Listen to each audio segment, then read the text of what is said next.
O Tite deve ou não continuar na seleção brasileira? As quartas de final terminaram ontem. Nós tivemos na Uruguai 2-0 perdendo para a França, 2 campeões mundiais. Uruguai veio embora. Aí nós tivemos Brasil e Bélgica. O Brasil perdeu por 2-1 para a Bélgica. O Brasil fez as malas, voltou e já está em território brasileiro. Suécia 0, Inglaterra 2. Um jogão também de bola, onde o Kane ali tá matando a pau. E a Rússia 2-2 com a Croácia, um golzinho no finalzinho do Marcelo Fernandes e nos pênaltis. Que aproveitamento pífio da Rússia. E eu fico triste, né? Porque a Rússia tem algo tão bonito, as russas, que realmente nós não vamos ver mais chorando nas arquibancadas. Monique, você acha que as quartas de finais, os 4 que se classificaram, nós temos agora uma configuração europeia, Inglaterra e Croácia, França e Bélgica. Você acha que realmente foram os favoritos ou você tiraria uma dessas 4 seleções? Eu acho que favorito é o time que entra e faz o melhor. Hoje não existe mais no futebol mundial essa questão de favoritismo. Hoje, se você for olhar um retrospecto aí de anos, as equipes têm se equiparado muito na evolução. Os países, eles vêm buscando uma melhora em questão ao futebol.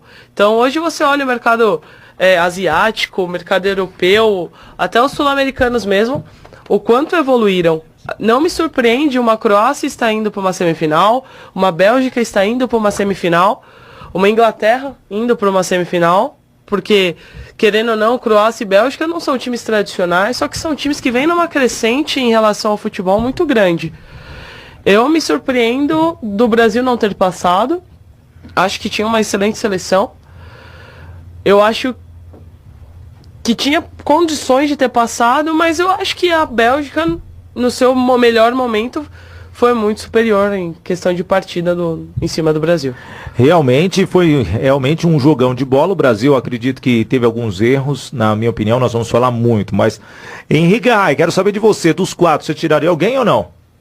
Eu acho que o futebol... Você manteria o Brasil aí?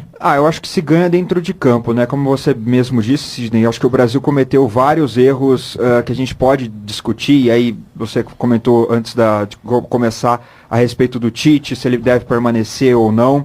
Mas o fato, eu acho que o futebol se joga dentro de campo. Se você consegue ser uma equipe não tão qualificada quanto o seu adversário, mas na base da vontade, na base da organização, você consegue equiparar as coisas, muitas vezes você merece passar. Acho que o futebol, hoje em dia, a gente tem visto não só em seleções, mas também em clubes. A gente vê que diversos clubes que não entram talvez como favoritos, por exemplo, na Liga dos Campeões, na Libertadores, muitas vezes em algumas competições eles acabam surpreendendo pela organização tática e pela vontade, pela determinação, e acabam chegando muitas vezes em colocações melhores do que outros clubes muito mais badalados. Então eu acho que o futebol hoje em dia ele está muito mais equiparado. A camisa tem pesado cada vez menos, Sidney.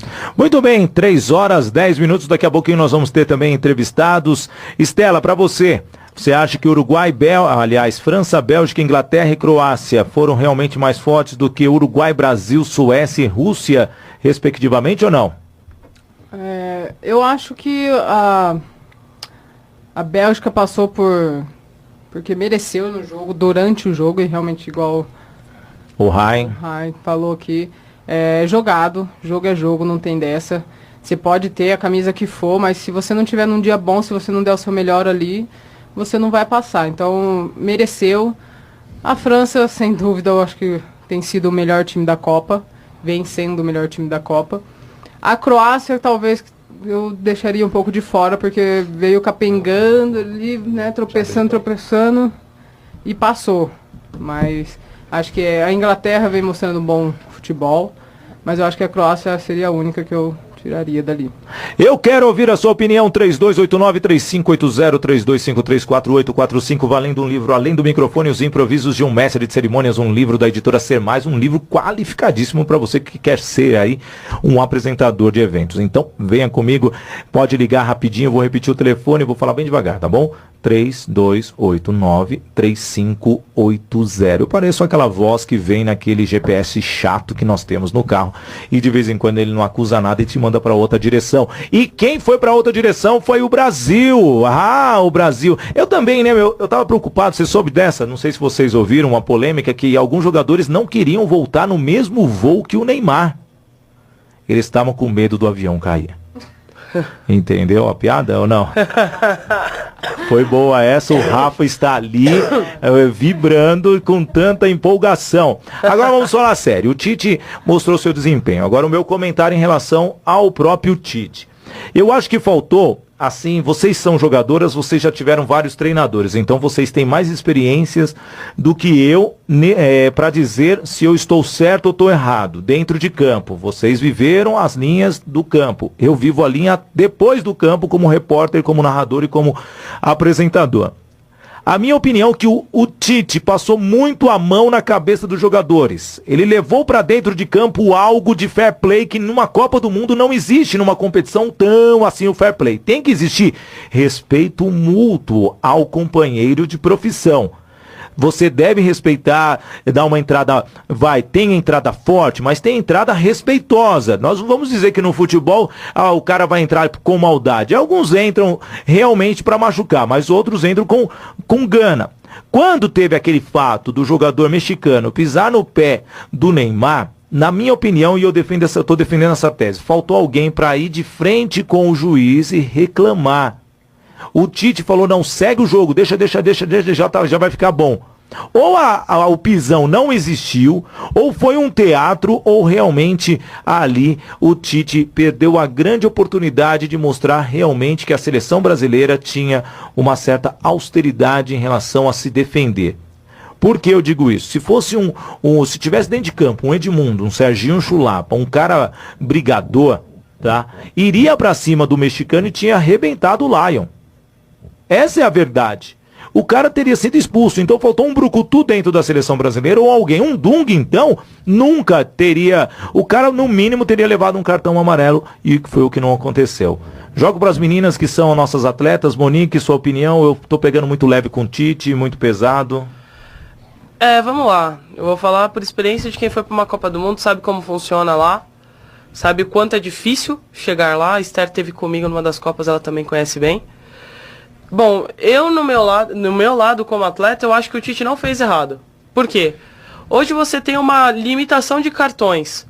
Numa brincadeira dessa, você toma um cartão amarelo por reclamação, você já perde um jogador importante para uma partida, para a partida seguinte. Um exemplo foi o Casemiro, que tomou um cartão tosco no penúltimo jogo e ficou fora do jogo que era decisivo.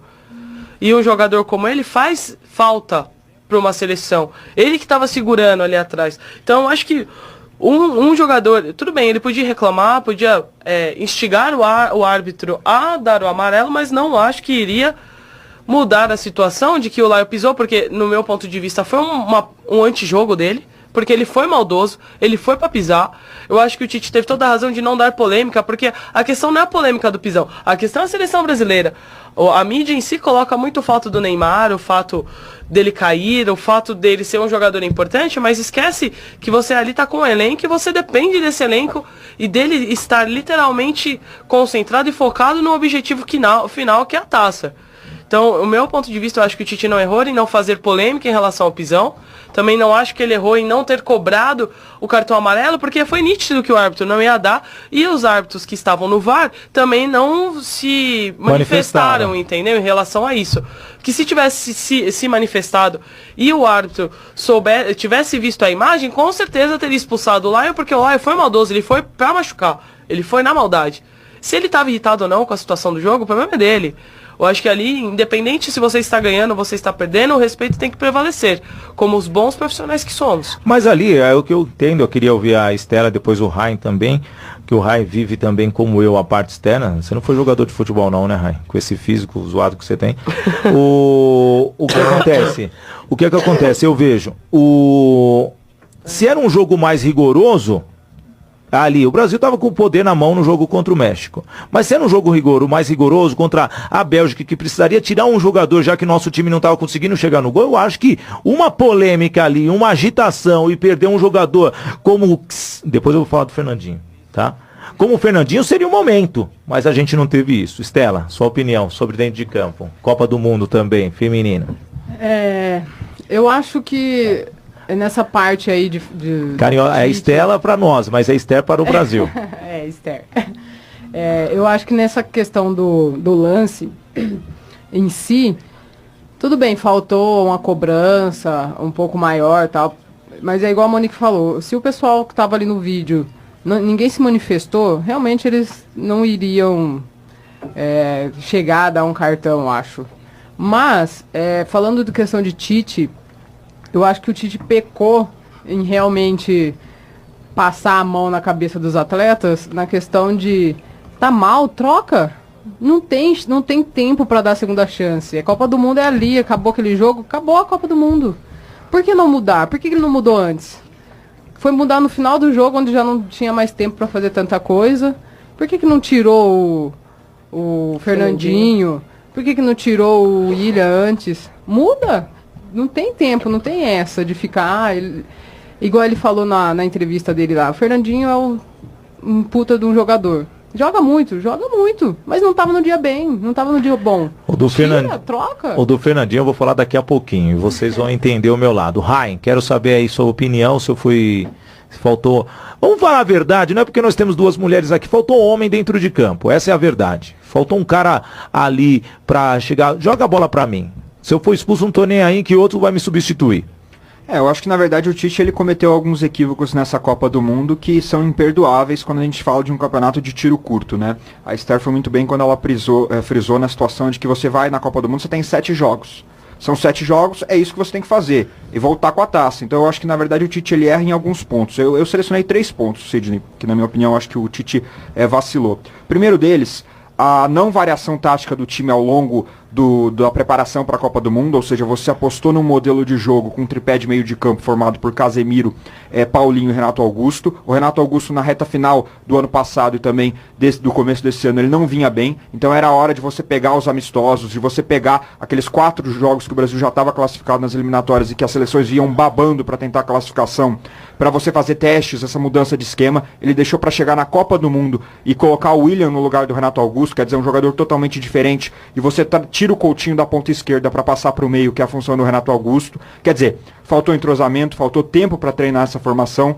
O Tite não treinou essa formação durante os jogos, e aí o Brasil perdeu um pouco de entrosamento na Copa. Outras coisas, poucos testes. O Tite fechou o time muito cedo, isso é bom. Você fecha o time, você já tem uma base, dá entrosamento. Mas se acontece alguma coisa, como aconteceu com o Daniel Alves, dele machucar, o Fagner foi testado em um jogo contra o Paraguai, aqui na Arena Itaquera, quando o Corinthians ganhou o Brasil ganhou de 3-0. Só, o Danilo não jogou. Você não testou o Rafinha, você não testou o Mariano, você não testou o Fabinho. E aí você vai para uma Copa do Mundo sem o Daniel Alves, que é o jogador que jogou todas as partidas. Tanto que ficou aquela incógnita em nós da mídia. Quem vai ser o titular, o Danilo ou o Fagner? A gente não sabia, eles não jogaram. É péssimo o Fagner, então, se você for olhar bem. Quando você... eu já não concordo com você. Eu acho que ele foi até bem nos jogos que ele fez.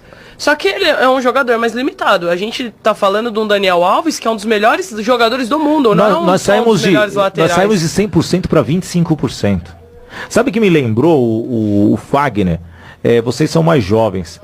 O Duca, eu acho que ele vai lembrar. O Duca tá chegando nesse momento no estúdio, ele tava ali dando entrevista pra CNN em espanhol, e agora que ele entra no estúdio. Aí o que acontece? Ele me lembra quando na Copa o Jorginho saiu, entrou aquele Zé Carlos que jogava pelo São Paulo. Foi a mesma queda que nós tivemos na lateral direita com o Fagner. E eu duvido se o Danilo não seria tão pior quanto o Fagner também. Mas o que me estranha é, por exemplo, você ter 3 jogadores gabaritados para a lateral direita, como eu disse, que já estão acostumados com o campeonato europeu, com Champions League, com disputa de campeonatos grandes, como é o Mariano, o Rafinha, que joga no Bayern de Munique, e também o próprio Fabinho, e você me levar o Fagner. Com todo respeito ao Fagner, ele estava 2 meses parado. Quer dizer, é um jogador que estava sem ritmo de jogo. Até me surpreendeu, mas quando pegou uma seleção grande, ele foi jantado pelo Hazard na ponta direita, né? Na ponta esquerda, no caso. E aí, outro detalhe, Cidinho, só pra gente fechar. Então, faltou talvez você testar mais jogadores para posições, pensando na questão do rendimento. Faltou essa questão também de mais variações táticas. E acho que o Tite ele erra pela teimosia dele ao longo dos jogos, né? Então, o Gabriel Jesus não estava bem. O Firmino entrava, fazia gol. O Firmino jogava melhor, finalizava mais. Então ele poderia ter entrado. Você poderia ver que o Paulinho tá jogando mal. E não tem nada de errado você tirar o Paulinho, por exemplo, colocar o Fernandinho junto com o Casemiro, dar mais sustentação pro meio-campo. O Casemiro levou 2 cartões amarelos porque ele estava sobrecarregado na marcação. Então faltou o Tite ter esse olhar um pouco pro que estava acontecendo dentro de campo e também na convocação, nessa coisa de jogadores de confiança. Desculpa te interromper, mas eu acho que questão Tite, eu acho que o Tite não pegou literalmente os melhores jogadores. Se você for olhar o banco de reservas da seleção brasileira, que jogador você conhece que está ali? Eu nem sei quem é o Tyson, cara. Eu nunca vi ele jogando. Entendeu? Então, assim, eu acho que você tinha jogadores que poderiam estar numa melhor fase, ou os jogadores mais renomados, mas que não estavam numa boa fase. Eu já não concordo com o Cid em questão do Fagner, porque eu acho que ele é um bom jogador. Eu não acho que ele fez partidas ruins pela seleção. Entendeu? Porque o Danilo jogou o primeiro jogo e pra mim não fez diferença nenhuma. Mas o que eu tô tentando dizer, o Fagner não é um jogador de seleção brasileira, gente. Eu deixo bem claro. O Marcos Rocha joga mais do que esse cara, ô Duca. Opa, posso falar, Sidney? Alô, amigo, seja bem-vindo. Deixa eu fazer a introdução, o Duca chegando aqui, o CNN lá te recebeu Me recebeu tudo. Então, beleza. Vamos lá. Primeiramente, boa tarde a todos. Boa tarde a você, amigo ouvinte da Trianon. Eu discordo do Henrique em relação ao Fagner, também concordo. Acho que o Fagner não é tudo isso de ruim, não. E no segundo tempo, o Fagner jogou bem no segundo tempo. O Fagner, o Thiago Silva e o Miranda, os três no segundo tempo, os três seguraram todos os contra-ataques da Bélgica. Eles ganharam todas as bolas no contra-ataque. Então acho que a gente tem que fazer justiça. O Fagner não era jogador para a seleção, tudo bem. Mas que ele, no segundo tempo dele, cumpriu o papel dele. Cumpriu o papel dele. Esse ponto eu não tiro o mérito. Sim. Nesse ponto eu não tiro o mérito na questão dele ter cumprido o papel dele. Mas na minha opinião ele não deveria estar lá. Não, tudo bem. Mas eu tô falando... É isso que nós estamos falando. Isso sim. O Tite errou. Mas vamos lá. Ele citou alguns jogadores. A gente, é o que eu falei, a gente perdeu um jogador, que é o Daniel Alves, que vem, ele não é só o melhor, ou um dos melhores laterais do mundo, ele é um dos melhores jogadores do mundo.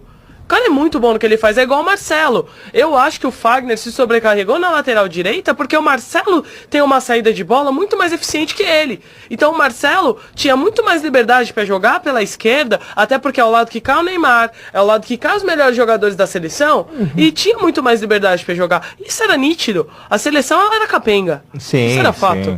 Agora, eu acho o Fagner um bom jogador. Eu acho sim que ele é um jogador nível seleção, não acho ele ruim. E eu acho ele melhor que o Marcos Rocha também. Entendeu? Eu acho que tem jogadores melhores. Você vai só pega aquele aplicativo lá, né, da emissora lá, e vê lá as pontuações dele. E eu acho que você não... O Tite não teve tempo de observar mais, porque ele fechou a seleção cedo, o que eu também concordo. Eu acho melhor.